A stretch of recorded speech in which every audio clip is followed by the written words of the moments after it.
Wow! Hello guys, ఈరోజు మేము ఏం వంట చేస్తున్నామో తెలుసా? కూరగాయలు ఏమీ లేని కర్రీ. అదేంటని అనుకుంటున్నారా? అయితే వెంటనే ఇది చూసేయండి. ఈరోజైతే నాకు అసలు వంట చేయడానికి అసలు ఇంట్రెస్టే లేకుండే. సో మా డాడీ చేస్తున్నాడు. ఏం కర్రీ అంటే అది మీరే చూసి లాస్ట్కి పేరు పెట్టాలి మీరే.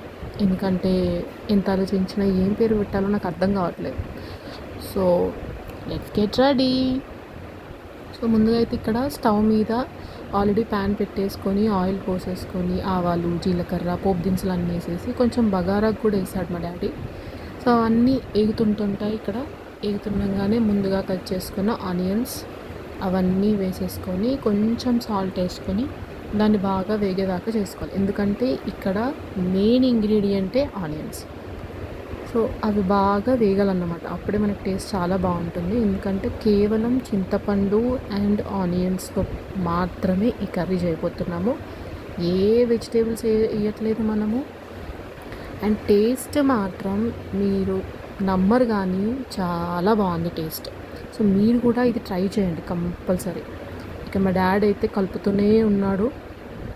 అవివన్నీ వేగాలంట, చాలా బాగా వేగాలంట. అప్పుడే టేస్ట్ చాలా బాగుంటుందని చెప్పాడు. సో కలిపినాక కొంచెం మిర్చి వేస్తున్నాడు అండ్ కరివేపాకు కూడా.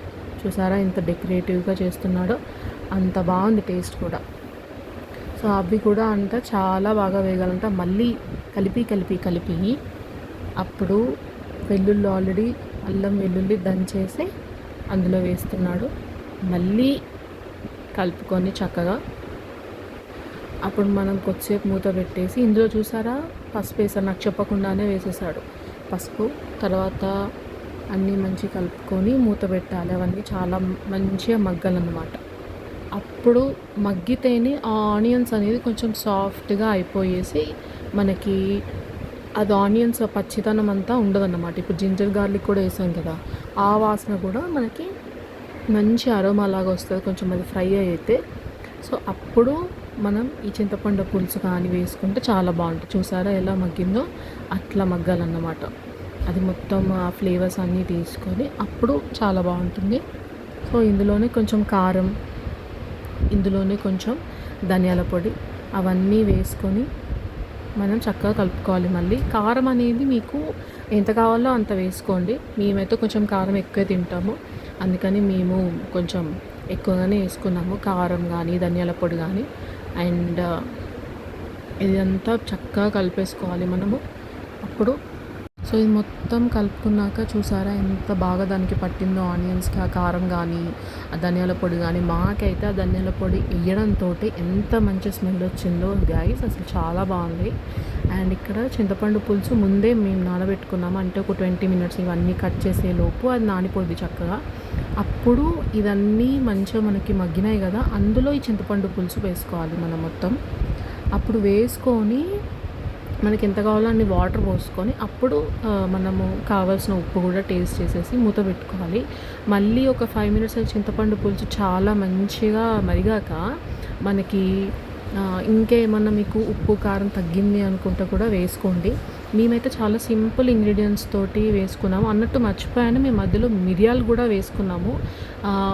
ఎందుకంటే ఇప్పుడు వర్షం ఆల్రెడీ స్టార్ట్ అయిపోయింది. సో కొంచెం మిరియాలు చారులా కూడా టేస్ట్ వచ్చింది. మాకైతే చాలా బాగుంది.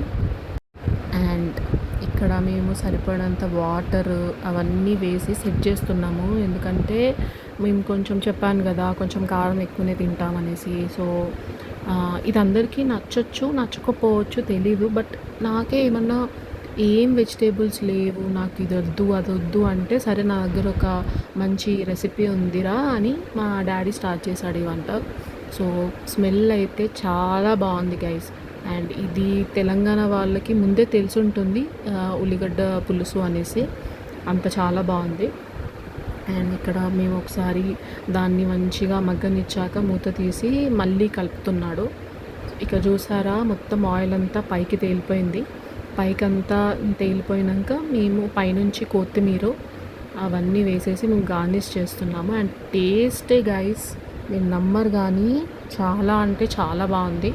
మీరు కూడా తప్పకుండా ట్రై చేసి నాకు చెప్పండి కామెంట్ సెక్షన్స్లో. ఇంకా మేము వెరైటీస్ ఏమన్నా ఉంటే ట్రై చేస్తాము.